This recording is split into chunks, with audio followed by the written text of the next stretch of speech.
ISKCON Mangaluru వారి ఆధ్వర్యంలో భవానీ మాతాజీ అభ్యసనలో 18 రోజుల భగవద్గీత కార్యక్రమాన్ని పూర్తి చేసుకుని శ్రీకృష్ణ కృపతో వారి ఇచ్చే అందమైన ఈ సర్టిఫికేట్ అందుకోబోతున్న నా సహ సభ్యులకి శుభాకాంక్షలు.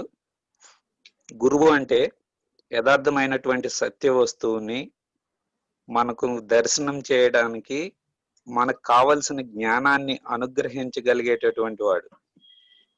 ఆ జ్ఞానానికి దగ్గరగా తీసుకొని వెళ్ళేవాడు. ఆయన ఉపదేశం చేత కొన్ని కోట్ల సంవత్సరముల నుండి ఉన్న చీకటులు పోయి వెలుగు వైపుకు తీసుకువెళ్తాయి. ఇటువంటి ఉపకారం సృష్టిలో గురువు తప్ప మరెవ్వరూ చేయరు. ఈనాడు మనం చూస్తున్న గురువులు స్వలాభ ధనపేక్ష చేసేవారు ఎక్కువ. కానీ అటువంటివి ఏవి ఆశించకుండా నిబద్ధతతో నిర్భయంగా అన్ని విషయాలను తెలియజేసే గురువు మనకు దొరకటం నిజంగా మన పూర్వజన్మ సుకృతం. మీరు మాతాజీ చెప్పేటప్పుడు గమనించినట్లయితే ఈ విషయాలు బోధపడతాయి. మాతాజీ నిరంతరం నామజపం చేయండి అని అంటారు. అలా అని కృష్ణుడిని మాత్రమే జపించండి అని ఎప్పుడు చెప్పరు. మీకు నచ్చిన దైవాన్ని ప్రార్థించండి, కానీ స్వలాభాపేక్షతో చేయవద్దని చెప్తారు. అలాగే మాతాజీ చెప్పేది మనకి ఇస్కాన్ మంగళూరు సహకారంతో ప్రభుపాదుల వారి భగవద్గీత అయినప్పటికీ తెలుగులో చదవాలి అంటే మాత్రం ఆ భాగవతం అనేది పోతన భాగవతాన్నే చదవాలి అని చెప్తారు. ఇంగ్లీష్ లో చదవాలంటే మాత్రం ప్రభుపాదుల వారిదే చదవటం ఉత్తమం అని చెప్తారు మనకి. ఇది ఏ విధంగా ఉంటుందంటే, మనం అన్నం వండేటప్పుడు ఉడికిందా లేదా అని చెప్పడానికి ఒక మెతుకు చూసి చెప్పినట్లుగానే మాతాజీ యొక్క నిబద్ధత నిర్భయం ఇక్కడ సుస్పష్టం.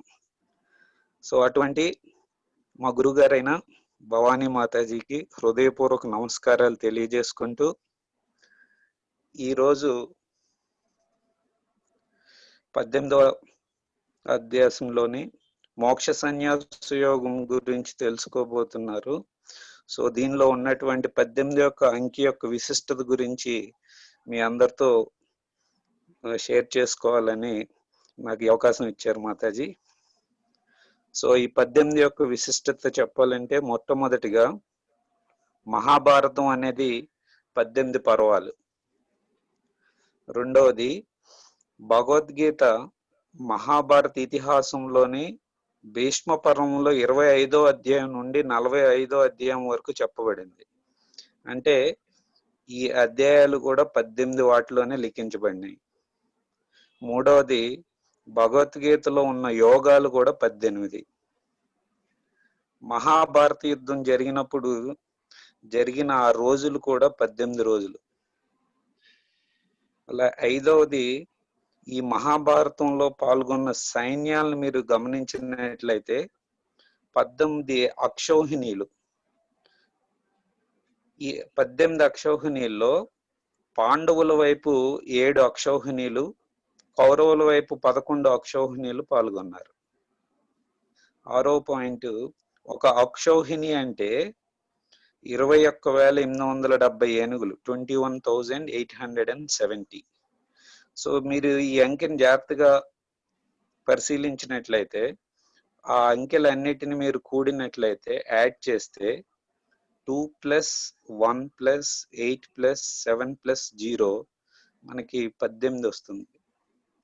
అదేవిధంగా 21,870 రథములు పాల్గొంటాయి. సో ఈ యొక్క అంకెను కూడా మనం యాడ్ చేసిన 18 వస్తుంది. 65,610 గుర్రములు. సో ఈ అంకెను కూడా మీరు ఒకసారి యాడ్ చేసి చూస్తే 6 + 5 + 6 + 1 + 0 18 వస్తుంది. అలాగే 1,09,350 సైనికులు పాల్గొంటారు. సో ఈ అంకెను కూడా మీరు యాడ్ చేస్తే 1 + 0 + 9 + 3 + 5 + 0 మనకి 18ని ఇచ్చును. అంటే ఒక అక్షౌహిణి అంటే ఇంతమంది సైన్యం పాల్గొంటారు. ఇటువంటివి 18 అక్షౌహిణీలు సైన్యాలు పాల్గొన్నారు. అట్లానే మనకి మాతాజీ చెప్తూ ఉంటారు, జపమాల ఉపయోగించి మనం జపం చేసినప్పుడు ప్రభుపాదుల వారు 16 సార్లు చాంట్ చేయమని మనకి సూచిస్తూ ఉంటారు. మీరు ఆ జపమాల కూడా అబ్జర్వ్ చేస్తే ఒక రౌండ్ చేసినప్పుడు మనకి దాంట్లో 108 సార్లు మనం జపం చేస్తాం. అటువంటివి 16 సార్లు జపం చేసినప్పుడు 108 into 16 చేస్తే మీకు 1728 1728 టైమ్స్ వస్తుంది.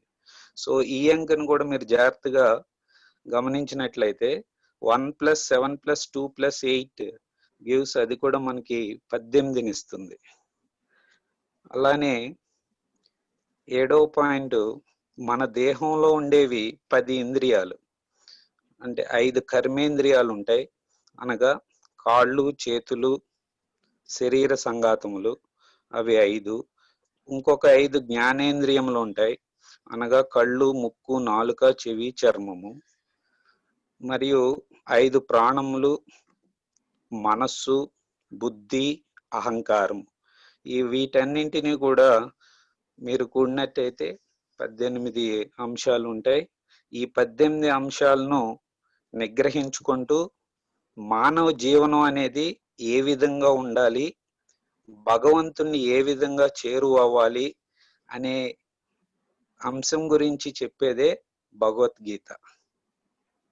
ఈ అవకాశం ఇచ్చిన మాతాజీకి మరియు మంగళూరి వారికి నా హృదయపూర్వక నమస్కారములు.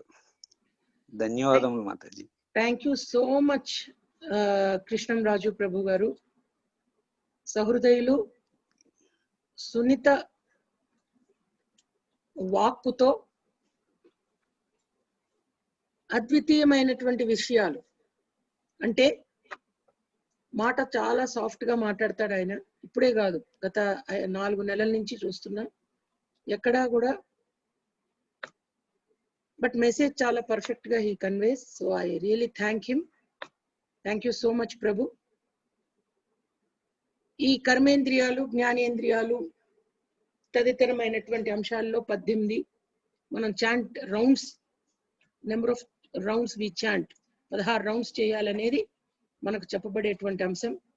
ఆ విషయంలో కూడాను 18 అనేటువంటి అంశానికి ఉన్నటువంటి ప్రాముఖ్యతను మనకు తెలియజేసినటువంటి కృష్ణంరాజు గారికి మరొక్క మారు నా యొక్క ధన్యవాదాలు తెలియజేసుకుంటూ, హరికృష్ణ ప్రభు. ధన్యవాదాలు. హరే కృష్ణ మాతాజీ, ధన్యవాదాలు. హరి బోల్, హరి బోల్ ప్రభు, హరి బోల్.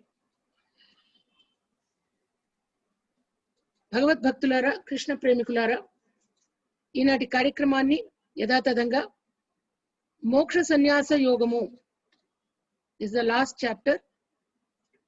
ఈ చాప్టర్ ని చదువుతుండగా మధ్యలో I will be playing 2 videos. మొదటి శ్లోకంలో అర్జునుడు కృష్ణుడిని అడుగుతున్నారు, సన్యాసమా కర్మఫల త్యాగమా? సన్యాసస్య మహాబాహో తత్వమిచ్ఛామి వేదితుం త్యాగస్య చ హృషికేశ పృథక్ కేసి నిషూదన. మహాబాహో కేసి సంహార, కేసి అనే రాక్షసుని సంహరించాడు స్వామి. స్వామి సంహరించినటువంటి రాక్షసుల పేర్లు అది అన్ని కామాలే, ఎక్కడా ఫుల్ స్టాప్ లేదు. పుట్టినప్పటి నుంచి పూతన, తృణావర్తుడు, అఘాసురుడు, బకాసురుడు, వృతాసురుడు, ధేనుకాసురుడు, ముష్టికాసురుడు, చానూరుడు, కంసుడు, జరాసంధుడు, శిశుపాలుడు, దంతభక్తుడు, కేసి అనే రాక్షసి. ఈ విధంగా సమస్తమైనటువంటి రాక్షసులను సంహరిస్తూ అవతారం ఎప్పుడు ఎత్తుతారు? పరిత్రాణాయ సాధూనాం వినాశాయ చ దుష్కృతాం ధర్మ సంస్థాపనార్థాయ సంభవామి యుగే యుగే. ఎప్పుడైతే ధర్మం నశిస్తుందో, అధర్మం ప్రబలుతుందో, ఆ సమయంలో స్వామి తన దివ్య అవతార లీలా విశేషాన్ని ప్రకటింపజేస్తారు. అసలు ఈ భగవద్గీత చెప్పడానికి కారణం అర్జునుని యొక్క విషాదం. అర్జునుడు కరుణావేశుడై, భావావేశుడై ఈ సందర్భంగా నాయన ఈ సేనలను చూశాడు కురుక్షేత్రంలో. నచ రాజ్యం సుఖాని చ, నాకు రాజ్యం వద్దు, ఏమీ వద్దు, నేను వెళ్ళిపోతాను. ప్రపంచంలో ఉన్నటువంటి సమస్తమైన సుఖాలు రాజ్యాలు ఏవిచ్చినా కూడా నాకు ఈ రాజ్యాలు వద్దు, సుఖాలు వద్దు, ధనం వద్దు. కేవలం ఈ గురువులను, నా బంధువులను, వీరిని నేను చంపేది క్వశ్చన్ లేదు, నేను వెళ్ళిపోతానని చెప్పి కరుణావేశం భావావేశంతో కూడుకుని విషాదము నిండినటువంటి హృదయంతో అర్జునుడు పలికిన వాక్కులు చూసి కృష్ణుడు ఈ యొక్క జగత్తుకు కారణమైనటువంటి స్వామి తన యొక్క లీలా విశేషాన్ని ప్రకటింపజేస్తారు. ఆ విశేషమే ఈ యొక్క భగవద్గీత. గీతలో భగవంతుడు ఎంతో ఉదాత్తమైనటువంటి ఆత్మ జ్ఞానాన్ని ప్రకటింపజేస్తారు. 2వ చాప్టర్ లో ఆత్మ శాశ్వతము, శరీరం అశాశ్వతము. వాసాంసి జీర్ణాని నైనం చిందంతి శస్త్రాన్ని దీహినోస్మిన్ యథా దేహ. అత్యంత ఆణిముత్యాల్లాంటి శ్లోకాలవి. ఈ శరీరాన్ని విడిచి ఇంకో శరీరంలోకి ఆత్మ ప్రవేశిస్తుంది. ఏ విధంగా మనం ఒక వస్త్రాన్ని విడిచి ఇంకో వస్త్రం ధరిస్తామో ఆ విధంగా. అటువంటి శరీరం కోసమా నువ్వు బాధపడేదని అడుగుతున్నాడు కృష్ణుడు అర్జునుడిని. ఈ రాజులు, ఈ గురువులు, ఈ బంధువులు అందరూ కూడా ఈ రోజు ఉన్నారు, రేపు ఉంటారు, ఎల్లుండి ఉంటారు. మొన్న ఉన్నారు, నిన్న ఉన్నారు, ఇవాళ ఉన్నారు, రేపు ఉంటారు. నేను నువ్వు కూడా ఈ రోజు ఉన్నాం, రేపు ఉన్నాం, మొన్న కూడా ఉన్నాం.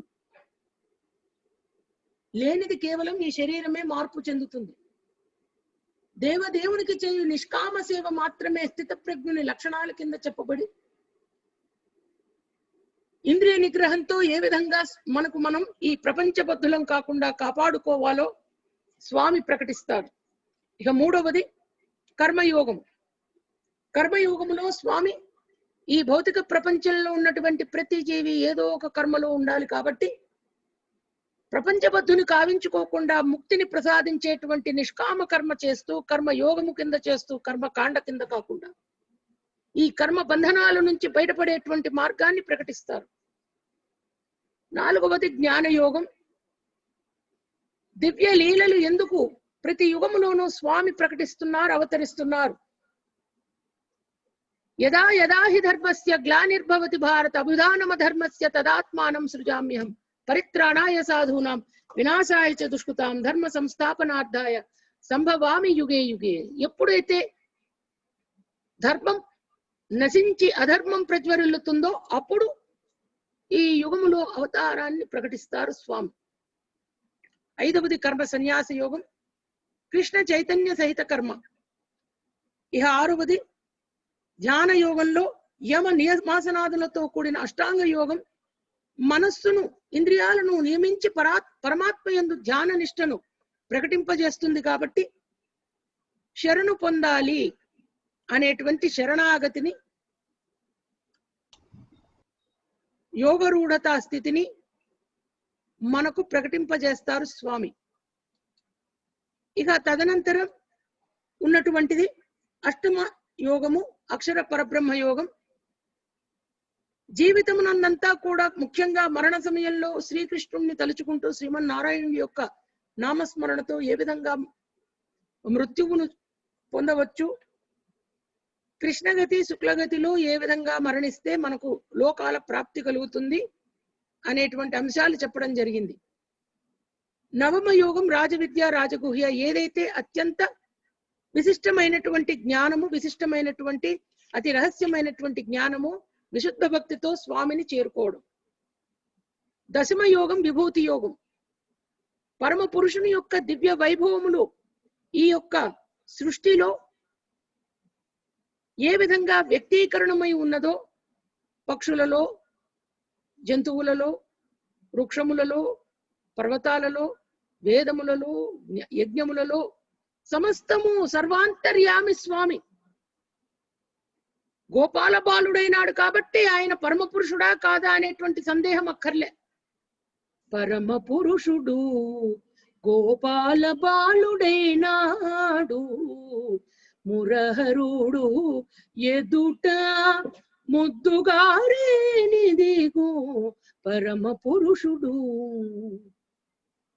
ఏకాదశ యోగంలో చాప్టర్ 11th చాప్టర్ లో విశ్వరూప సందర్శన యోగం, స్వామివారి దివ్య విరాట్ స్వరూపాన్ని మనం చూసాం. తదనంతరం ద్వాదశ యోగం 12వ దాంట్లో భక్తి యోగంతో స్వామిని చేరుకోవచ్చు. యోగం అంటే భగవంతునితో సంయోగం పొందేందుకు ఒక సోపానం భక్తి. నామస్మరణాధన్యోపాయం నహి పశ్యామి భవతరణే రామ హరే కృష్ణ హరే. నిరంతరం నామస్మరణ. త్రయోదశ యోగం క్షేత్రజ్ఞ విభాగ యోగం. క్షేత్రము, క్షేత్రజ్ఞుడు, ప్రకృతి, పురుషుడు, జ్ఞానము, జ్ఞేయము అనే అంశాలు. 14వ చాప్టర్ గుణత్రయ విభాగ యోగం. త్రిగుణములు మనిషిని జీవితాన్ని ఇంద్రియ తృప్తికి కొరకు పాటుపడుతూ ఈ యొక్క భవబంధాలు అనేటువంటి వాటిలో చిక్కుకుని పోయి త్రిగుణముల ప్రభావంతో, సత్వరజస్తమో గుణాల ప్రభావంతో జీవితం ఎంత దుర్భరమవుతుంది అనేటువంటి అంశం తెలుసుకున్నాం. 15వ యోగం పురుషోత్తమ ప్రాప్తి యోగం.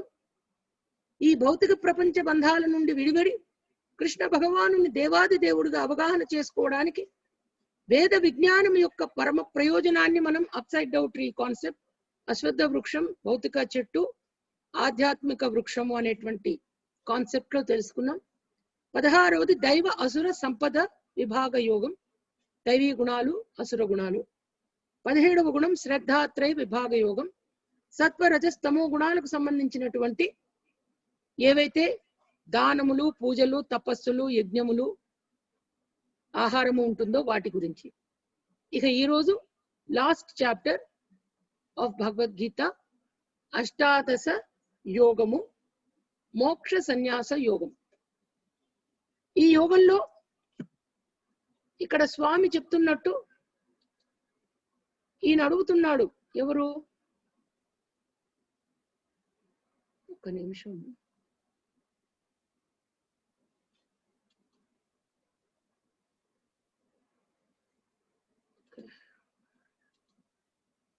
ఓకే,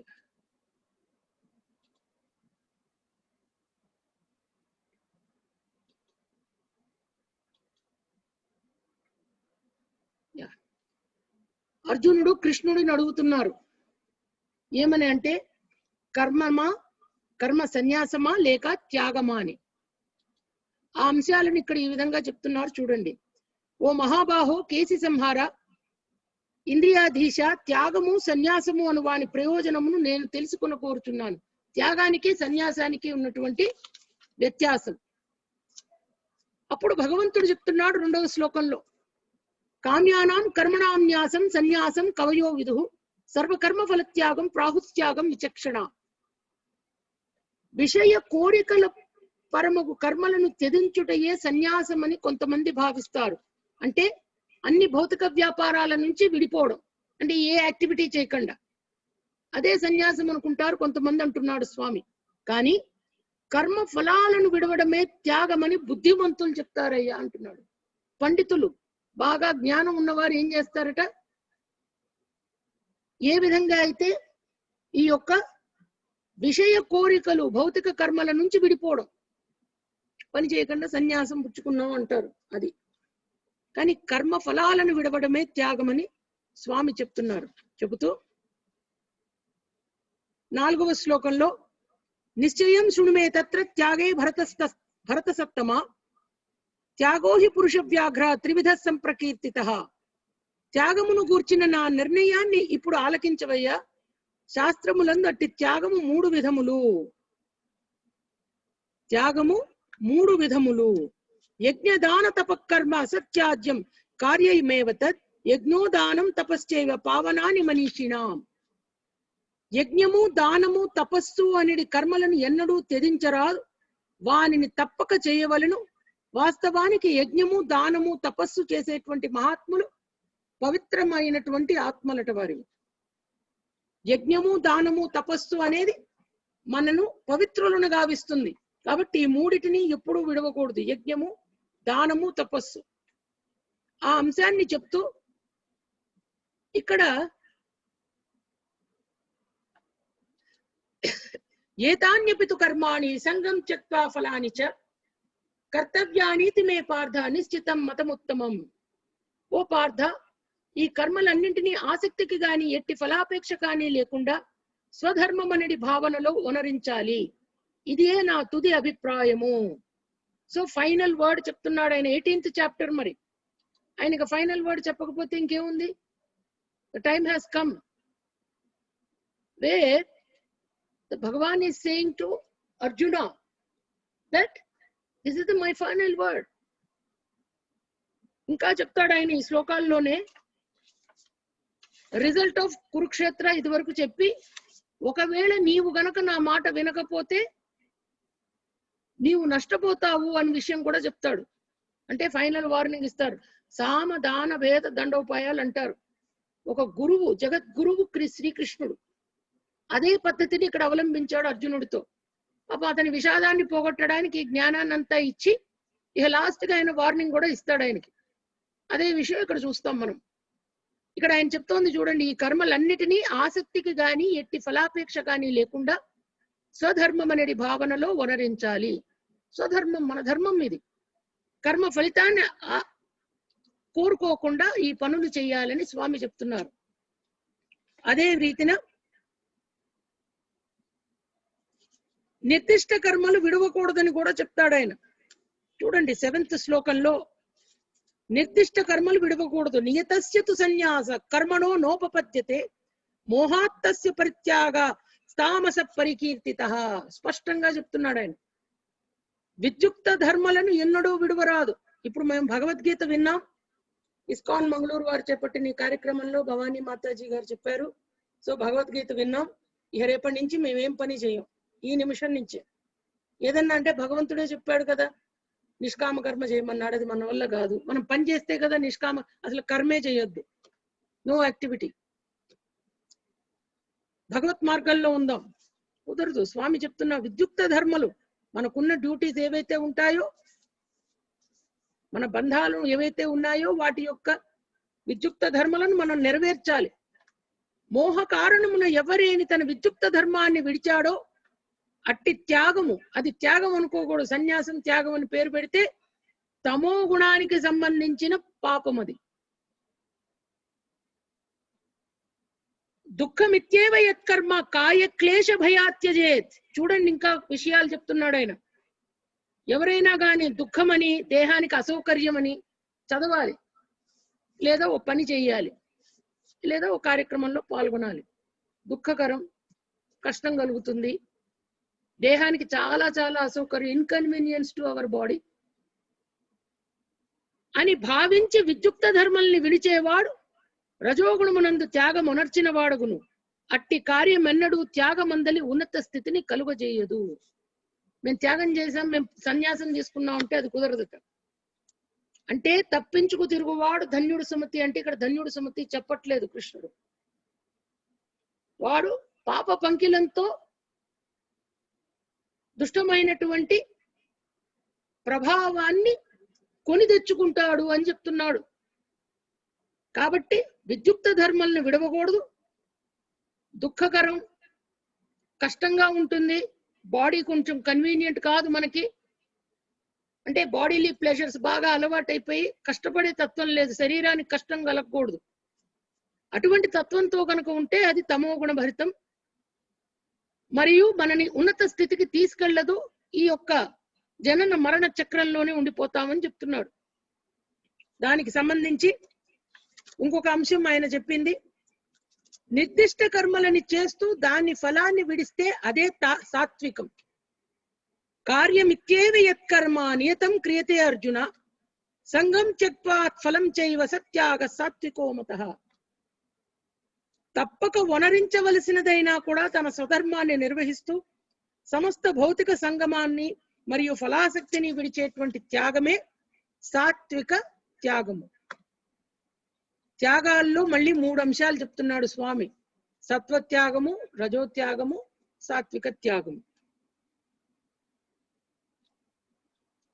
సుఖం కాని అసుఖం కాని పని గురించి తలంచక కార్యాలు నెరవేర్చాలని చెప్తున్నాడు చూడండి.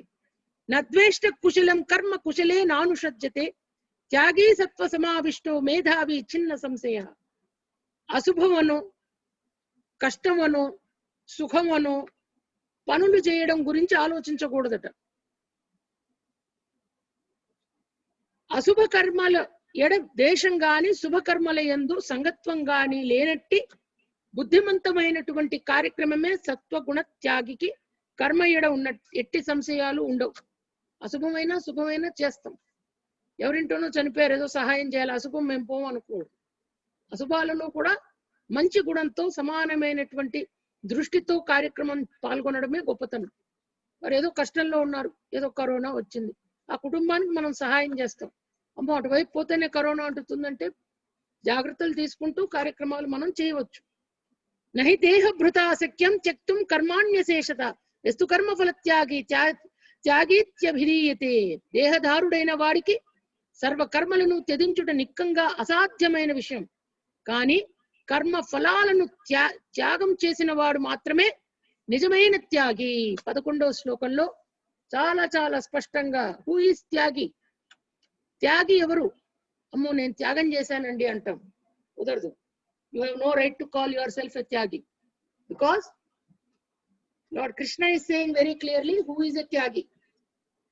మేమేదో 10 రూపాయలు ఇచ్చాం, అన్నదానం చేయించాం, నేను త్యాగం చేశాం, దానం చేశాం అంటాం. No, that's not correct. నిజమైన త్యాగి ఎవరంటే కర్మ ఫలములను త్యాగము చేసిన వాడు మాత్రమే త్యాగి. Reference 11th shloka of 18th chapter Bhagavad Gita. ఇక్కడ జ్ఞానము, అవగాహన, కర్మ, దృఢ నిశ్చయం, సుఖము, ఈ 5టికి సంబంధించి సత్వరజస్తమో గుణాలు ఏ విధంగా ఉన్నాయో చెప్పడం జరుగుతోంది. జ్ఞానము, అవగాహన, తపస్సు,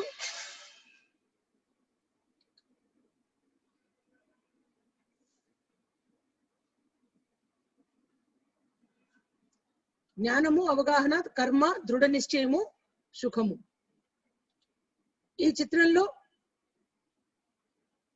ఇది వరకు మనం చూసినదే ఈ యొక్క 40వ శ్లోకంలో ఉన్నటువంటి అంశాన్ని మనం చెప్తున్నాము. దానికి ముందు ఈ 16వ శ్లోకం నుంచి ఏదైతే అంశాలు ఉన్నాయో వాటిని మనం గ్రహించిన తర్వాత వాటికి వెళ్ళటానికి అవకాశం ఉంటుంది. So let me go back to the start. Yes, 19వ శ్లోకం నుంచి 40వ శ్లోకం వరకు దిస్ ఇస్ ద థింగ్. త్రిగుణాలు జ్ఞానములో, అవగాహనలో, కర్మలో, దృఢ నిశ్చయములో, సుఖములో ఏ విధంగా ఉన్నాయనేది తెలుసుకుంటున్నాం. 16వ శ్లోకంలో స్వామి చెప్తున్నారు చూడండి. తత్రైవం సతి కర్తారం ఆత్మానం కేవలం తు యః పశ్యత కృత బుద్ధిత్వా నసపత్స్యతి దుర్మతి. ఈ 5 అంశాలను గుర్తించక తననే కర్తగా భావించేటువంటి వాడు 5 అంశాలు ఏమిటి? దేహము చేగాని, మనస్సు చేగాని, వాక్కు చేగాని మనుషుడు వనరించు న్యాయాన్యాయ కర్మలన్నింటికీ 5 అంశాలు కారణంట. 5 అంశాలు ఏమిటంటే దేహము, కర్త, వివిధ ఇంద్రియములు, వివిధ ప్రయత్నాలు, చివరికి పరమాత్ముడు. సర్వానికి నేనేను అనుకోకూడదు, మూర్ఖత్వం అది. అధిష్టానం తథాకర్త కరణం చ పృథక్ విద్ధం వివిధాశ్చ పృథక్ చేష్ట దైవం చైవాత్ర పంచమం. చూడండి, కార్యస్థానము అంటే దేహం, కర్త అంటే చేసేవారు, వివిధ ఇంద్రియములు ఇందాక చెప్పుకున్నట్టు బుద్ధేంద్రియం, కర్మేంద్రియాలు, జ్ఞానేంద్రియాలు, ఉభయేంద్రియం, మనస్సు, వివిధములైన యత్నములు, అటెంప్ట్స్, చివరకు పరమాత్ముడు అనేటువంటి ఈ 5 కూడా కార్యానికి కారణాలై ఉంటాయట. ఈ 5 కాకుండా నేనే అన్నిటికీ కర్త అని ఎవరైతే భావిస్తాడో వాడు బుద్ధిహీనుడు, మూఢుడు అని. తత్రైవం సతి కర్తారమాత్మానం కేవలం తు యః పశ్యతత్కృత బుద్ధిత్వా నసపశ్యతి దుర్మతి. అంతకంటే మూఢుడు ఇంకోడు లేడని చెప్తున్నాడు స్వామి. పరమాత్ముడు హృదయమునందు మిత్రునిలాగా నిలిచి ఉండి తనచే కార్యాలు వనరింపజేస్తున్నాడని తెలుసుకోలేని వాడు మూఢుడు. వేద పురాణములలో విహరించే దేవుడు ఆది మూలమైనట్టి అల బ్రహ్మము. ఆ పరమాత్ముడు మనలో ఉండి కార్యక్రమాలు నిర్వహింపజేస్తున్నాడు. సర్వం కృష్ణార్పణం. కర్మ చేస్తాం, కర్మ ఫలితాన్ని వదలాలి. లేదు మనం పట్టుకుంటాం, లటక్కని వాటిని పట్టుకుని మనకి రావాల్సిన రిజల్ట్ కోసం సామధాన భేద దండోపాయాలు, చీటింగ్, డాటింగ్, టాకింగ్, ఏం చేయాలో అన్ని చేస్తాం. But we want the result. Ultimate result వచ్చిందనుకోండి మనదే గొప్ప. దేవుడు లేడు, ఎవరు లేరు. రిజల్ట్ రాలేదనుకోండి దేవుడిదే తప్పు. నేను ప్రదక్షిణాలు చేశా, దేవుడు దండం పెట్టా, అది చేసా, ఇది చేసా, ఇక దేవుడిని మొత్తం మనం మనసులో అయినా సరే ఒకసారైనా దేవుణ్ణి కించపరుచుకుంటాం, బాధపడతాం. యస్య నాహం కృతో భావో బుద్ధిర్యస్య సలిప్యతే హత్వాపి స ఇమాం లోకాన్ నహంతి నిబధ్యతే. మిథ్యాహంకారంతో ప్రభావితుడు కానివాడు, సంగత్వరహిత బుద్ధిని కలిగిన వాడు జగమునందు జనులను సంహరించిన సంహారమునొచ్చినట్లు అవుతుంది. కాబట్టి తన కర్మలచే బద్ధుడు కాడు అనే విషయాన్ని చెప్తూ ఇక్కడ ఇంకా జ్ఞానము, జ్ఞేయం, ఈ యొక్క కార్యము, కర్మము, కర్త అనే వాటిల్లో సత్వ రజస్తమో గుణాలను తెలుసుకుంటాం. చూడండి శ్లోకం 18 నుంచి అంటే 19 అనుకోండి, 19 నుంచి 21. 19లో జ్ఞానం కర్మంచ కర్తాచ త్రిధైవ గుణభేదత ప్రోచ్యతే గుణ సంఖ్యానే యథావచ్చుతాన్యపి. ప్రకృతిజన్య త్రిగుణములను అనుసరించి జ్ఞానము, కర్మము, కర్త అనే 3 రకాల వాటిల్లోనూ సత్వరజస్తమో గుణాల గురించి చెప్తున్నారు స్వామి. సర్వభూతేషు ఏనైకం భావమప్యయమీక్షతే అవిభక్తం విభక్తేషు తజ్ఞానం విధి సాత్వికం.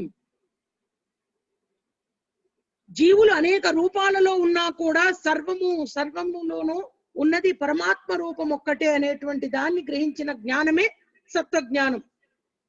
ఒకే ఆత్మని అన్ని జీవాలలో చూసేవాడు పరమాత్మ స్వరూపం అని. 21వ శ్లోకంలో పృథక్వేన యత్తు జ్ఞానం నానా భవాన్ పృథక్ విధాన్ వేత్తి సర్వేషు భూతేషు తజ్ఞానం విద్ధిరాజసం. భిన్న జీవులలో భిన్న ఆత్మలను తలిచేవాడు రజోగుణమైనటువంటి జ్ఞానం. ఎత్తు కృత్స్నవదేకస్మిన్ కార్యే సక్తమవహితుకం అతత్వార్థవదల్పంచ తత్తామ సముదాహృతం. 22వ శ్లోకంలో భిన్న జీవులు భిన్నాత్మలు కాదు. ఇక్కడ ఇతనికి ఉన్న జ్ఞానం ఏంటంటే, ఏ జ్ఞానం ద్వారా మనుషుడు అల్పమైనట్టి ఒకానొక కార్యం ముందు కారణం మరియు సత్యావగాహనం లేకుండా అదే సర్వస్వం అని భావిస్తాము. జ్ఞానం అంటే సర్వమున ఉన్నది ఒకే ఆత్మ పరమాత్మ స్వరూపం అని గ్రహించాలి. రజోగుణ జ్ఞానం అంటే భిన్న ఆత్మలు, భిన్న శరీరాలు, భిన్న జీవులు. ఏది కార్యమో అదే సర్వస్వం అనుకోవడమే తమో జ్ఞానం. ఈ కర్మలకు వచ్చేటప్పటికి 23, 24, 25 నియతం సంగరహిత వరాగ ద్వేషత కృతం అఫల ప్రేప్సునా కర్మ యత్తత్ సాత్వికముచ్యతే. ఫలాపేక్ష లేనటువంటి కర్మ, నిష్కామ కర్మే సత్వకర్మ. మిథ్యాహంకార భావనతో చేసేది అది 24వ శ్లోకం. యత్సు కామేప్సునా కర్మ సాహంకారేణ వాపునః క్రేతే బహుళాయాసం తద్ రాజసముదాహృతం. మిథ్యాహంకార భావనతో చేస్తే అది రజోకర్మ. ఇక 25వ శ్లోకంలో అనుబంధం క్షయం హింసా మనపేక్ష పౌరుషం మోహాదారాభ్యతే కర్మ యత్తత్ తామసముచ్యతే. ఏదైతే కర్మ పరహింస, పర దుఃఖాన్ని చేస్తుందో అది తమో కర్మ. ఇతరులను హింసించేది, ఇతరులకు దుఃఖం కలిగించేది, ఇతరులకు అన్యాయం కలిగించేది తమో కర్మ. కర్త, ఇప్పుడు మనం జ్ఞానం, కర్మ, కర్త. కర్తలో సాత్విక కర్త ఎవరు? మిథ్యాహంకారం లేకుండా నిశ్చయం మరియు ఉత్సాహాలను కూడి జయాపజయాలకు నిర్వికారుడై, జయం కలిగినా అపజయం కలిగినా పట్టించుకోకపోవడమే నిష్కామ కర్మ. జయం కలిగితే పొంగిపోయి, అపజయం కలిగితే కుంగిపోయేటువంటిది నిష్కామ కర్మ కాదు. కాబట్టి జయాపజయాలకు అతీతంగా ఉండేవాడే సాత్విక కర్త. రజోకర్త అంటే ఎవరు? రాగీ కర్మ ఫల ప్రేప్సుర్ లుబ్ధో హింసాత్మకో శుచి హర్ష శోకాన్విత కర్త రాజస పరికీర్తిత. అంటే కర్మ ఫలాలను అనుభవించగోరుతూ లోభి, అసూయాపరుడు, శుచిరహితుడు, సుఖ దుఃఖాలచే చలించేవాడయ్యేవాడు రజోకర్త. ఇంకా తమోకర్త చూడండి, సేమ్. మొండితనం, మోసం చేసేవాడు, ఇతరులను అవమానించేవాడు, సోమరి, వృధా కాలక్షేపాలు చేసేవాడు, అతి నిద్ర, అతి భోజనం చేసేవాడు, సోమరిపోతు, అతడు తమోకర్త. కాబట్టి జ్ఞానములో సర్వములోనూ పరమాత్మను చూసే జ్ఞానం సత్వజ్ఞానం. భిన్న జీవులు భిన్నాత్మలు అనుకునేవారు రజోజ్ఞానం. కార్యములో అదే సర్వస్వం అనుకుని ఇక అదే పని మీద కూర్చుని ఇక కర్మ చేస్తూ దానికోసం నానా హింసలు, నానా దుఃఖాలు, నానా క్లేశాలు కలిగించుకునేవాడు తమోజ్ఞానం. కర్మములో నిష్కామ కర్మ చేయడం సత్వకర్మ. మిథ్యాహంకార భావనతో చేస్తే రజోకర్మ. పరహింస, పరదుఃఖం కలిగించేది తమోకర్మ. సాత్విక కర్త అంటే స్థితప్రజ్ఞుడై చేసేటువంటి వాడు సాత్విక కర్త. ఆవేశానికి గురై అసూయాపరులై క్రోధోద్రిక్తులై చేసేటువంటి కర్త రజోకర్త. తమోకర్త అంటే ఇతరులకు హింస, ఇతరులకు దుఃఖం కలిగించేవాడు తమోకర్త. కర్త అంటే డూయర్, కర్మ అంటే యాక్టివిటీ. ఇక బుద్ధి. బుద్ధేర్భేదం ధృతేశ్చైవ గుణతస్త్రివిధం శృణు ప్రోచ్యమానమశేషేణ పృథక్త్వేన ధనంజయ. ఈ త్రిగుణాలను అనుసరించి బుద్ధి ఏ విధంగా ఉంటుందో చూడండి. ప్రవృత్తిం చ నివృత్తిం చ 30వ శ్లోకంలో కార్యాకార్యే భయాభయే బంధం మోక్షం చ యావేత్తి బుద్ధి సా పార్థ సాత్వికి. ఏ బుద్ధి ద్వారా మనుషుడు ఏది చేయవచ్చు, ఏది చెయ్యరాదు, దేనికి భయపడాలి, దేనికి భయపడకూడదు, ఏది బంధకరం, ఏది ముక్తిదాయకం అని తెలుసుకునే బుద్ధే సత్వబుద్ధి. యయా ధర్మం అధర్మం చ కార్యం చాకార్యమేవ చ అయథావత్ ప్రజానాతి బుద్ధి సా పార్థ రాజసి. ధర్మం అధర్మం మధ్య భేదం తెలుసుకోకుండా ఆ యొక్క బుద్ధితో ఉండటమే రాజసిక బుద్ధిట. చేయాల్సిందేది చేయకూడనిదేది తెలుసుకోలేకపోవడం అంటే మన కావేశాలకి లోనే పని చేయడం. చేయాల్సింది ఏమిటి? కావేశాలకి లోను కాకూడదు, రాగద్వేషాలకు అతీతంగా ఉండాలి. కానీ కావేశాలకి లోనవుతూ రాగద్వేషాలకు లోబడి చేసేటువంటి ఆ యొక్క బుద్ధి రాజసిక బుద్ధి.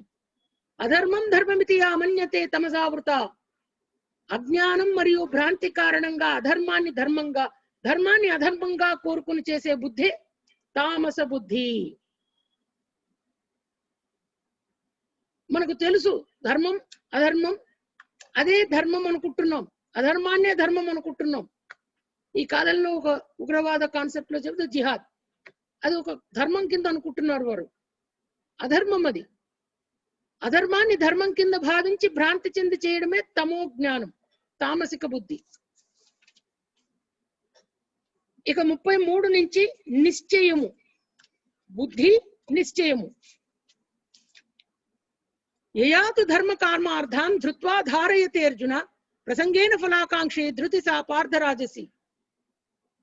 ఏ నిశ్చయించే మనుజుడు ధర్మము అధర్మము కామము ఫలములయడ ఆసక్తిని వహిస్తాడో అది రజోగుణం. సాత్విక గుణం ఏమిటి? అవిచ్ఛిన్నమైనది యోగాభ్యాసంచే ఇంద్రియ మనో ప్రాణాల కార్యాలను నియమించేది నిశ్చయం సత్వగుణం.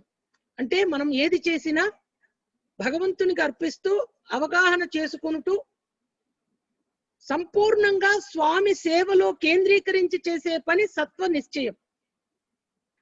రజో నిశ్చయం ఏమిటి? మన యొక్క ధర్మ అర్థ కామం గ్రహణాలకు సంబంధించి ఫలాలకు సంబంధించి నిశ్చయం తీసుకోవడం. ఇక తమో నిశ్చయం అంటే ఇక స్వప్నము, భయము, శోకము, విషాదము, భ్రాంతి, కలలో కనపడిందనో భయపడో భ్రాంతి చెందో స్వప్నం కలిగిందనో ఇవి తమో నిశ్చయము. జ్ఞానము, కర్మము, కర్త తర్వాత బుద్ధి, నిశ్చయము, సుఖము. ఈ అంశాలకు సంబంధించి సత్వ రజస్తమో గుణాలు స్వామి ప్రతిపాదించారు. ఇక 35వది తమో నిశ్చయం తర్వాత 37 నుంచి 40 వరకు ఏదైతే సుఖం ఉందో సత్వ సుఖం, రజో సుఖం, తామస సుఖం. సుఖం త్రివిధం శృణుమే భరతర్షభ అభ్యాసాత్ రమతే యత్ర దుఃఖాంతాం చ నిగచ్చతి. సుఖములో ఉన్న 3 రకాలు చెప్తున్నాను వినవయ్యా అంటున్నాడు ఆయన. ఆదిలో విషప్రాయంగా ఉండి అంత్యంలో అమృతప్రాయమైనదే సత్వ సుఖం. ముందు కష్టంగా ఉంటుంది, తర్వాత సుఖాన్ని ఇస్తుంది. ముందు కష్టాన్ని చూసి బెదిరిపోకూడదు, జదిరిపోకూడదు. ముందు కష్టాన్ని చూసి చెదరక బెదరక ఉండేటువంటి వాడే స్థితప్రజ్ఞుడు, వాడే సత్వ సుఖాన్ని అనుభవిస్తాడు. ముందు విషప్రాయం, తర్వాత అమృతప్రాయం. రజో సుఖం ఎలా ఉంటుందంటే ఇంద్రియాల తృప్తి కలిగిస్తుంది కదా, మరి అందుకని అమృతంగా ఉంటుంది ముందు. ఇక తర్వాత దాని ఎండ్ రిజల్ట్ ఉంటుంది చూడండి, అది విషంలాగా ఉంటుందట. రజో ఆహారం గురించి విన్నాను నిన్న మనం. దానికి దీనికి ఒకసారి కోరిలేట్ చేద్దాం. అతి పులుపు, అతి కారం, అతి స్పైసీ. నిన్న ఒక ప్రభు అన్నట్టు ప్రాసెస్డ్ ఫుడ్, బర్గర్స్, చిప్స్, ఏమో ఉన్నాయి, చాలా ఉన్నాయి, పేర్లు అనవసరం. సో అటువంటి ఫుడ్ ఇంద్రియ తృప్తి ముందు బాగా, నాలుగు బాగా టేస్టీగా ఉంటుంది, బ్రహ్మాండంగా ఉంటుంది. ఇక అదే సర్వస్వం, మనకి జీవితం అదే. అది తిన్న వెంటనే మనకి ఇంకా ఇంద్ర సభలో మనం కూర్చుని ఉంటే అప్సరసలు నాట్యం చేసినట్టు. ఇక తర్వాత ఉంటుంది అసలు న్యూసెన్స్, దానికి రిలేటెడ్ ప్రాబ్లమ్స్, హెల్త్ ప్రాబ్లమ్స్, ఆరోగ్యం ఇబ్బంది పడి వైద్యుల చుట్టూ తిరగలేక, హాస్పిటళ్ళకి బిల్లులు పెట్టుకోలేక, క్లినిక్లకు తిరగలేక. ఆదిలో అమృతంలాగా ఉంటుంది, అంత్యంలో విషంలాగా ఉంటుంది. ఒక ఎగ్జాంపుల్ అది. రజో ఆహారం, రజో సుఖం. ఇక తమో సుఖం ఏమిటో చెప్తాను వినండి. నిద్ర, సోమరితనం, భ్రాంతుల నుండి ఉద్భవించి సుఖం ఆది నుండి అంత్యం వరకు మోహకారకమై అర్ధరహితంగా మూఢత్వంతో మూర్ఖత్వంలాగా ఉంటుంది ఆ తమో సుఖం. దుఃఖమే దుఃఖం, పరహింసే పరహింస, పరదుఃఖమే పరదుఃఖం. అందుకే స్వామి అంటున్నారు చూడండి 40వ శ్లోకంలో, నా తదస్తి పృథివ్యాం వా దివి దేవేషు వా పునః సత్వం ప్రకృతి జైర్ముక్తం యదేవిశ్చాత్ త్రిభిర్గుణై. ఏ జీవి కూడా భూలోకంలో గాని ప్రకృతి జన్య త్రిగుణముల నుండి విడివడినట్టి జీవుడు భూలోకంలో కాని, ఊర్ధ్వలోకాల్లో కాని, దేవతల యందు కాని ఎక్కడా లేడు. అంటే త్రిగుణాలు ఎంత స్ట్రాంగో చూడండి, అవి చాలా మంచి ఫౌండేషన్ తో ఉన్నాయి. త్రిగుణ భరితమైనటువంటి వర్ణముల గురించి చెప్తున్నాడు స్వామి. బ్రాహ్మణ, క్షత్రియ, వైశ్య, శూద్రుల గురించి. శమోదమస్తపస్త శౌచం క్షాంతిరార్జవమేవచ 42. జ్ఞానం విజ్ఞానమాస్తిక్యం బ్రహ్మ కర్మ స్వభావజం. ఇంద్రియ నిగ్రహం, తపస్సు, పవిత్రత, సహనం, నిజాయితీ, జ్ఞానం, విజ్ఞానం, ధార్మిక చింతనం కలిగి ఉన్నటువంటి వారే సత్వగుణంతో ఉన్నటువంటి వారు. కాబట్టి బ్రాహ్మణులట, అంటే ఆ గుణం. అందుకే చూడండి, చాతుర్వర్ణం మయా సృష్ట్వా గుణ కర్మ విభాగశః. గుణ కర్మ విభాగాలతో సంబంధించినటువంటి అంశాన్ని స్వామి అక్కడ ప్రతిపాదించారు. శౌర్యం, తేజో, ధృతిర్దాక్ష్యం, యుద్ధే చాప్య పలాయనం, దానమీశ్వర భావశ్చ, క్షాత్రం కర్మ స్వభావం. శౌర్యము, శక్తి, దృఢ నిశ్చయం, దక్షత, యజ్ఞమునందు ధైర్యము, ఔదార్యము, నాయకత్వం అనేటువంటి లక్షణాలుంటే అది క్షత్రియుడు. అంటే ఆ గుణం రజోగుణం. ఇక తమో గుణం వ్యవసాయం, గోరక్షణం, వాణిజ్యాలు, సహజ స్వభావాలుగా ఇతరమైనటువంటి కార్యక్రమాలు, రైతులు, ఇటువంటి కార్యక్రమాలు చేసేవారంతా సహజ స్వభావ కర్మలై ఆ యొక్క గుణాలతో ఉంటారనేది స్వామి చెప్తున్న అంశం. ఇక్కడ గుణ స్వభావంగా చాతుర్వర్ణాల గురించి స్వామి చెప్పిన అభిప్రాయం. స్వే స్వే కర్మణ్యభిరత సంసిద్ధిం లభతే నరః స్వకర్మ నిరత సిద్ధిం యథా విధంతి చచ్చును.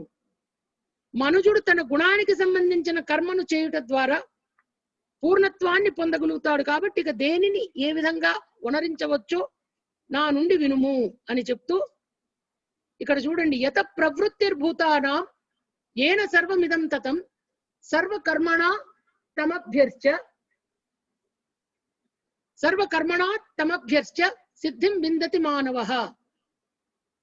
సర్వ జీవులకు మూల కారణమును మరియు సర్వ వ్యాపకుడును అగు భగవానుని విద్యుక్త కర్మలను నిర్వర్తించుట ద్వారా అర్చించు మానవుడు పరిపూర్ణత్వాన్ని పొందగలడు. ఎవరు పరిపూర్ణత్వాన్ని పొందగలం? సర్వజీవులకు మూల కారణం, సర్వవ్యాపకుడు అయినటువంటి భగవంతుడిని తలిచిన వాడు. ఈ శ్లోకం పరిత్రాణాయ సాధూనాం అటువంటి శ్లోకం ఇది. శ్రేయాన్ స్వధర్మో విధునః పరధర్మా స్వనుష్ఠితాత్ స్వభావనియతం కర్మ కుర్వన్నాప్నోతి కిల్బిషం. పరధర్మాన్ని గ్రహించి దానిని సమగ్రంగా చేయటం కంటే స్వధర్మమందే నెలకొని ఉండటం మానవునికి మేలైనది. స్వభావ గుణములను అనుసరించి నిర్దేశింపబడిన కర్మలు ఎన్నడూ పాపభూయిష్టములు కావు. ఇక్కడ చూడండి ఈ చిత్రంలో, first to climb the tree wins. ఇక్కడ ఉన్నవి పక్షి, కోతి, ఒక పెంగ్విన్, ఒక ఎలిఫెంట్, ఒక చేప, ఒక సీల్, ఇంకొకటి నక్క అనుకోండి, కుక్క అనుకోండి. ఇక్కడ ఇతను చెప్తున్నాడు, ఎవరైతే ఈ చెట్టు ఎక్కుతారో వారు విజేత. వెంటనే మనం ఏమనుకుంటాం, అక్కడ ఉన్న వాటిల్లో దేనికి ధర్మం? అది చెట్టు ఎక్కడం, కోతి లేదా పిట్ట. అంతే తప్ప ఏనుగు గాని, పెంగ్విన్ గాని, చేప గాని, సీల్ గాని, కుక్క గాని ఇవి చెట్టు ఎక్కడానికి ప్రయత్నిస్తే ఎలా ఉంటుంది? అచ్చ తెలుగులో చెప్పాలంటే పరమ దరిద్రంగా ఉంటుంది. ఎందుకంటే దేని ధర్మం అది పాటించాలి. పరధర్మాన్ని మనం చూసి, ఇప్పుడు ఏనుగు, ఈ కోతి పరిగెడుతోంది చెట్టు మీద, కానీ ఇది పరిగెడితే చెట్టు కూలుతుంది, దీని కాలు విరుగుతుంది, నడ్డి విరుగుతుంది. లేదా ఈ పెంగ్విన్ కష్టపడుతుంది, కింద పడుతుంది, చతికిల పడుతుంది, రక్తస్రావం అవుతుంది. కాబట్టి పరధర్మాన్ని చేసే కంటే మన ధర్మం, మన ధర్మం అంటే ఏమిటి మాతాజీ? స్వభావ సహితంగా ఉన్నటువంటి వృత్తి విద్యలు గాని, లేదా స్వభావ సహితంగా మనం చేయగలిగినటువంటి పనులు గాని, మన కెపాసిటీ బట్టి, మన యాప్టిట్యూడ్ బట్టి, ఇప్పుడు మనం అవగాహన చేసుకుంటే మన యాప్టిట్యూడ్ బట్టి. పక్క వాళ్ళ పిల్లవాడు ఏదో ఇంజనీరింగ్ చదివాడు కదా, మన పిల్లవాడు మ్యాథ్స్ లో వీక్ అయినా సరే వాడు ఇంజనీర్ అవ్వవలసిందే అంటే ఒక ప్రాక్టికల్ ఎగ్జాంపుల్ చెప్తా. పరధర్మాన్ని గ్రహించి మనం అది చెయ్యాలనుకోకూడదు. మన ధర్మం, మన గుణానికి సంబంధించి, మన శక్తికి సంబంధించి మన కర్మ ఏది చేస్తే మంచిది మన జీవితానికని గ్రహించుకుని చేయడమే గొప్పతనం. పక్కవారి పిల్లవాడు ఏదో చదివాడు, లేదా వాళ్ళ అమ్మాయి ఏదో చదివింది, అదే కోచింగ్ సెంటర్కి మనం కూడా పంపించి, మనం ప్రెషర్ పెట్టి, పిల్లలకి టెన్షన్ పెట్టి, వద్దు బాబోయ్ అని వాళ్ళు బాధపడుతున్నా అది చెయ్యాల్సిందే. ప్రెస్టేజ్ మళ్ళీ బంధువుల్లో, స్నేహితుల్లో. సో ప్రెస్టేజ్కి పోయి చేసే పనులు తప్పు. మన ధర్మం, మన గుణం, స్వభావ గుణములను అనుసరించి. పదం చూడండి ఇక్కడ, స్వభావ నియతం కర్మ, స్వభావ గుణములను అనుసరించి. ఇంత స్పష్టంగా చెప్పేదానికంటే ఇంకెవరు చెప్పగలరని నేనైతే అనుకోను. శ్రీకృష్ణుడిని మించి చెప్పగలిగిన వాళ్ళు లేరు. భక్త్యా మామభిజానాతి యావాన్యశ్చాస్మి తత్వతః తతో మాం తత్వతో జ్ఞాత్వా విశతే తదనంతరం. భక్తియుక్త సేవ చేతనే మానవుడు నన్ను యథారూపముగా దేవాది దేవుడనని అవగాహన చేసుకొనగలడు. అట్టి భక్తి చేతడు నన్ను సంపూర్ణంగా ఎరిగినప్పుడు భగవద్రాజ్యమున ప్రవేశింపగలడు. హైలీ ఇంపార్టెంట్ శ్లోకం ఇది. భక్తితో మాత్రమే స్వామిని చేరవచ్చు. భక్తి ముఖ్యమా మాతాజీ? మన జీవితంలో మనం తింటున్నాం, తిరుగుతున్నాం, అదే డిఫరెన్స్ నేను చెప్పింది. Human sense, common sense. Animals కి మనకి ఉన్న తేడా మాటి మాటికి చెప్పడం జరుగుతుంది. ఎందుకంటే we should not lead the lives of animals, because Bhagavan has given us, Lord has given us buddhi. బుద్ధితో మనం స్వామిని చేరుకునే మార్గాన్ని మనకిచ్చాడు ఈ మనిషి రూపంలో. ఈ మానవ జన్మలో స్వామిని దేవాది దేవుడని తలచి, దేవాది దేవ శ్రీవాసుదేవ కావుమయ్య మమ్ము కరుణాలవాలా, నే చేసిన పూజా ఫలము నా పూర్వజుల పుణ్య ఫలము, శ్రీ జానకీశ ఈ జన్మమిచి నన్ను ధన్యునిగా భువి చేసితివి, దేవాది దేవ శ్రీవాసుదేవ. ఈ జన్మ ఇచ్చి మమ్మల్ని ధన్యుల్ని చేశావయ్యా, నిన్ను చేరుకునే మార్గాన్ని చూపిస్తున్నావయ్యా అని ప్రార్థిస్తున్నాం. అదే విషయం ఇక్కడ ఈ యొక్క శ్లోకంలో చెప్పబడింది. చేతసా సర్వకర్మాణి మయి సన్యస్య మత్పరః బుద్ధియోగముపాశ్రిత్య మచ్చిత సతతం భవ. సర్వకర్మల యందు నా పైననే ఆధారపడి సదా నారక్షణమునందే కర్మ మొనరించేటువంటి అట్టి భక్తియుక్త సేవలో సంపూర్ణముగా న్యాయందే చిత్తము కలవాడును. సర్వధర్మాన్ పరిత్యజ్య మామేకం శరణం వ్రజ అహం త్వా సర్వపాపేభ్యో మోక్షయిష్యామి మా శుచ. ఇక్కడ this is the epic shloka, heart and spirit of letter and spirit of Bhagavad Gita ఎక్కడ ఉందంటే this is the thing, this is the soul. సర్వధర్మాన్ పరిత్యజ్య, సర్వ విధాలైన ధర్మాలను త్యజించి వదిలివేసి కేవలం నన్నే శరణు పొందటం అంటే పనులు మానేసి కాదు, కర్మ ఫలితాల్ని వదిలేసి భక్తితో స్వామిని చేరుకోవడం. సర్వ పాప ఫలముల నుండి నేను నిన్ను ముక్తుణ్ణి గావిస్తాను.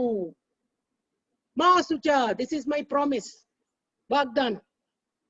భగవంతుడు వాగ్దానం చేయడం అంటే ఎంత అత్యద్భుతమైన అంశం చూడండి. అర్జునుడికి చెప్తున్నాడు ఇక్కడ చూడండి. పూరీ జగన్నాథుడి యొక్క సేవలో ఈ రాజు తన ధర్మాన్ని విడిచి, నేను రాజుని, నేను ఒక చీపురు పట్టుకుని నేను ఊడవడం ఏమిటని లేదు, స్వామికి సేవ చేస్తున్నాడు. జగత్ ప్రభువు స్వామి, అతనిని మించినటువంటి ప్రభువు లేడు. కాబట్టి ఈ విశ్వాన్ని కాపాడేటువంటి రక్షించేటువంటి స్వామి యొక్క సేవలో పునీతులవుతున్నాడు ఈ ఒక్క రాజు. అది కేవలం ఒక చిత్రీకరణ. ఇక్కడ చూడండి, ఈ పరమ రహస్యాన్ని భక్తులకు వివరించు వానికి శుద్ధ భక్తియుక్త సేవ నిశ్చయంగా లభిస్తుంది. అంత్యమున అతడు తిరిగి నన్ను చేరగలడు. సో స్వామి సేయింగ్, ఈ పరమ రహస్యాన్ని భక్తులందరికీ వివరించే వానికి ప్రభుపాదుల వారు, గురువు గారు ఏ విధంగా ఈ యొక్క ఇస్కాన్ అనేటువంటి కృష్ణ చైతన్య ఉద్యమం అనేటువంటి దాంట్లో మనందరి జీవితాలను పరిపుష్టం చేశారో మనకు తెలుస్తుంది. ఇక 69వ శ్లోకంలో నచ తస్మాన్ మనుష్యేషు కశ్చిన్మే ప్రియకుత్రమా భవితానచ మే తస్మాద్ అన్య ప్రియతరో భువి. నాకు అతని కంటే ప్రియమైన సేవకుడు ప్రపంచాలు ఇంకోడు లేడు, అతనికి మించిన ప్రియుడైన వాడు వేరొకడు ఉండబోడు. 70వ శ్లోకం చూడండి. ఏదైతే మనం భగవద్గీత అవగాహన యజ్ఞం చేశామో 18 రోజులు మన ఈ పవిత్రమైన సంవాదమును శ్రద్ధతో అధ్యయనం చేయువాడు జ్ఞాన యజ్ఞంతో నన్ను పూజించిన వాడునని నేను ప్రకటిస్తున్నాను అని అంటున్నారు స్వామి. ఇంకా 71వ శ్లోకంలో శ్రద్ధను అసూయ రాహిత్యము నుండి కూడి శ్రవణము చేయువాడు కూడా సర్వ పాప ఫలముల నుండి ముక్తుడై పుణ్యాత్మలు నివసించి పుణ్యలోకాలను పొందుతాడట. ఎవరు అతను? శ్రద్ధావాన్ అసూయశ్చ, శ్రద్ధ అసూయ రాహిత్యము కూడి శ్రవణము చేయువాడు. అధ్యయనం చేసే వాళ్ళం మనంతా జ్ఞాన యజ్ఞం. శ్రవణం చేయడం ముత్తగా విన్నారనుకోండి, అటు ఇటు వెళ్తూ కూడా వాళ్ళకు కూడా పాపాలన్నీ పోయి పుణ్యలోకాలు చేరుకుంటారట. అంత అత్యద్భుతమైనటువంటిది ఈ భగవద్గీత. ఈ విషయాలు చెప్తూ ఈ సందర్భంగా 73వ శ్లోకంలో అర్జునుడితో స్వామి 70వ శ్లోకం ఒకసారి చూడాలి. 70 తర్వాత అర్జున సింగ్. ఈ 75వ శ్లోకం చాలా ఇంపార్టెంట్ శ్లోకం. అది వ్యాస ప్రసాద చువానేతత్ గుహ్యమహం పరం యోగం యోగేశ్వరాత్ కృష్ణాత్ సాక్షాత్ కథయత స్వయం. ఆయన అంటున్నాడు చూడండి స్వామి, ఈ పరమ గుహ్య వచనములను వ్యాసదేవుని కరుణచే నేను ప్రత్యక్షంగా వినగలిగానంటున్నాడు. ఎవరతను? సంజయుడు అంటూ యత్ర యోగేశ్వర కృష్ణో యత్ర పార్థో ధనుర్ధరః తత్ర శ్రీ విజయోభూతిర్ ధ్రువా నీతిర్ మతిర్మమ. ఎక్కడైతే యోగేశ్వరుడైన శ్రీకృష్ణుడు ఉంటాడో, ఎక్కడ మేటి ధనుర్ధారి అయిన అర్జునుడు ఉంటాడో అక్కడ సంపద, విజయము, అసాధారణమైన శక్తి, నీతి నిశ్చయంగా ఉంటుంది. అదే నా అభిప్రాయం అంటూ ఈ యొక్క భగవద్గీతకు నేను ఇందాక అన్నట్టు గురువు కింద స్వామి ఒక శాపం పెడతాడు అర్జునుడికి. ఏమనంటే, నువ్వు గనక నా మాట విని ఇంకా కూడా నాంచి ఇంకా డౌట్లు అని అనేటట్టయితే ఇప్పుడు చెప్తున్నాను వినవయ్యా అంటూ మచ్చిత్త సర్వదుర్గాని 58వ శ్లోకం. అందుకే లాస్ట్ లో చెప్తున్నా, 58వ శ్లోకంలో మత్ చిత్త సర్వదుర్గాణి మత్ ప్రసాదాత్ తరిష్యసి అదచేత్వమహంకార నశ్రోష్యసి వినక్ష్యసి.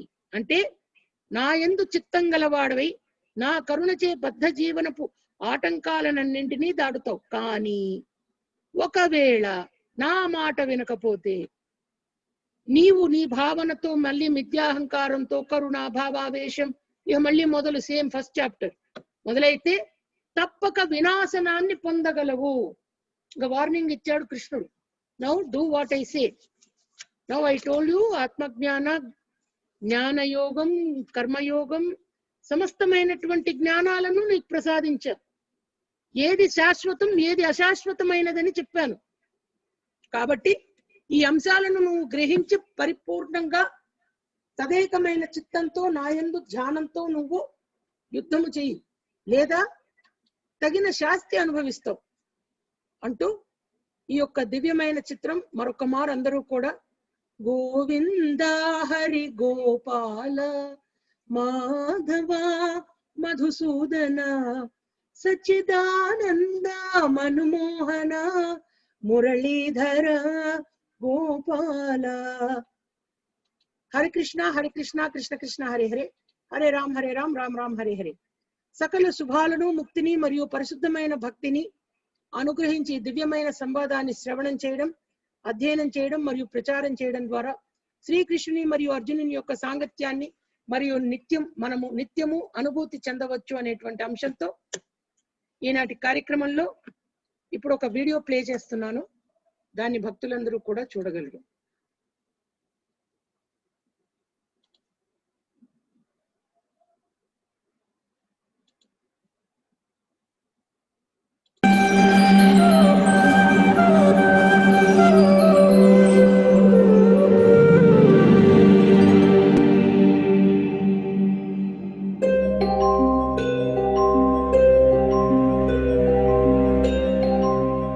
What happens to us when we die? All of us have faced this question at one time or another. Many shrug it off, considering the question unanswerable. The Vedic literature answers this profound question by outlining broad principles that shape the soul's journey after the body dies. It consists of 3 successive stages. 1. The soul leaves the present body. 2. It travels to the location of its next body. And 3. It enters the next body. 1. The soul's exit from the body. Vedic wisdom explains that death actually occurs when the soul permanently leaves the gross material body. At the time of death, the soul normally exits from one of the 9 holes in the body, which the Vedas refer to as the 9 gates: the 2 eyes, the 2 ears, the 2 nostrils, the mouth, and the 2 excretory organs. The Brihadaranyaka Upanishad 4.4.1-2 describes the soul's departure. At the time of death, the area of his heart becomes lit, and by that light, the soul departs either through the eye, the head, or through other apertures of the body. And when he departs, the pranas, or life heirs, follow him to his next destination. His knowledge and his deeds follow him, as does his previous wisdom, if not specific details of his former life. Souls that are spiritually evolved generally depart from one of the 7 holes in the head, whereas souls that have yet to sufficiently evolve depart from one of the 2 other holes. The point through which a soul departs indicates its next destination. The souls who depart through the holes in the head will continue on towards the higher, more evolved realms of the universe, whereas the souls who depart through the other holes are headed toward lower, less evolved realms. 2. The soul's journey to the next body. When the soul sets off on its journey to the next body, it is given a transitional body that is grosser than the subtle body and subtler than the gross body. Equipped with this body that the Vedic literature calls preta, the soul is taken by nature's arrangement to its next destination. The soul often finds this journey painful because in its present condition it is highly susceptible to pain. To help ease the soul's pain, the Vedic literatures, like the Garuda Purana, recommend that the relatives of the deceased person perform certain activities whose merit cushions the soul's onward journey. 3. The soul's entry into the next body. Srimad Bhagavatam 3.31.1, a classic of the Vedic library, outlines one of the typical pathways by which the soul enters the body. The soul is made to enter into the womb of a woman through the particle of male semen to assume a particular type of body. What determines our next body? Which body a particular soul gets is determined by the broad principles that underlie the mechanism of reincarnation. This soul, after having thrown away the old and useless body, makes unto himself newer and hopefully better bodies according to his previous actions, ability, and desires. The Bhagavad Gita 15.8 offers another metaphor to explain how the soul finds its next destination. Just as the air carries aromas, the soul carries its different conceptions of life from one body to another. And as we've already heard from the Bhagavad Gita 2.22, the body is like a piece of clothing for the soul. Reincarnation is therefore something like taking off an old suit and putting on a new one. Just as what suit we wear is usually determined by our taste and our budget, the soul's new suit is determined by its desires, its attachments, and the karma it has acquired. Hare Krishna.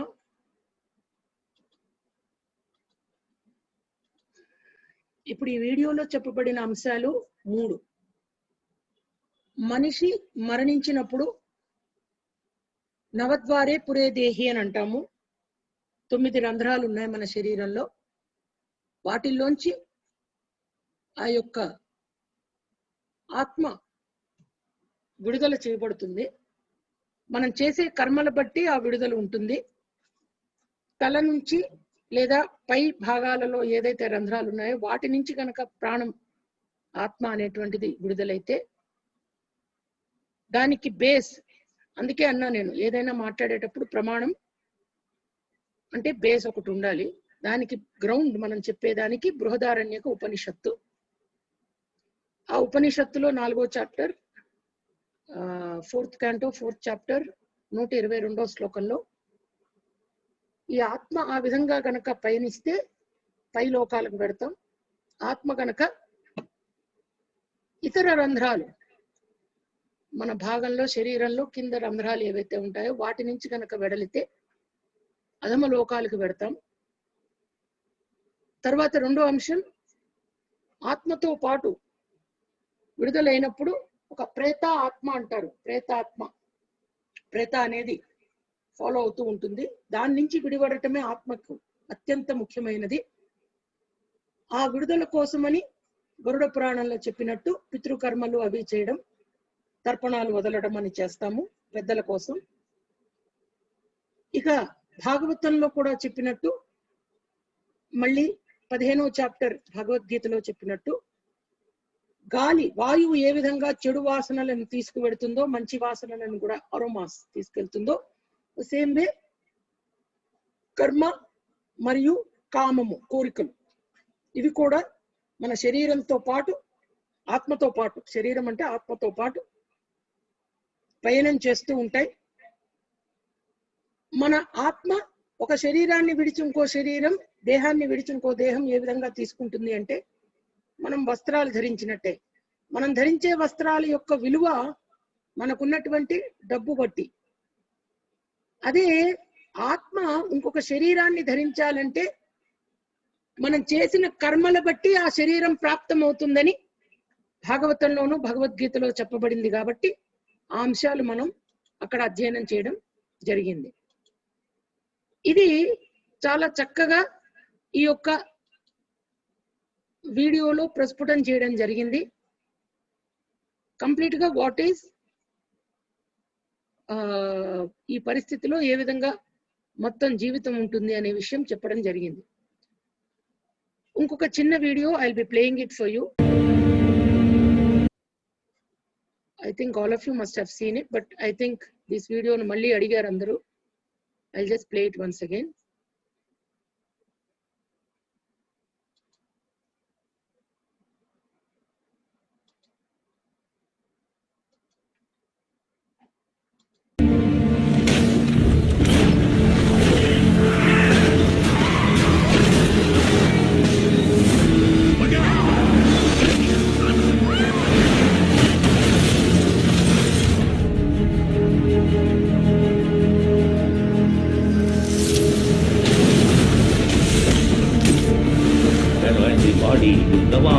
Usable. Then the body is finished and the soul again enters another body. This is called transmigration. What is the next body you are going to get? You must have information.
dreaming? You're actually in the middle of the workshop right now, sleeping. This is your first lesson in training.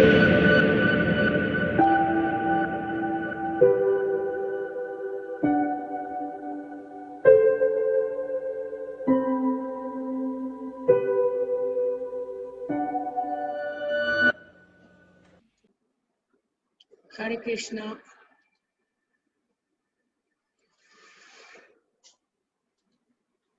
Hare Krishna.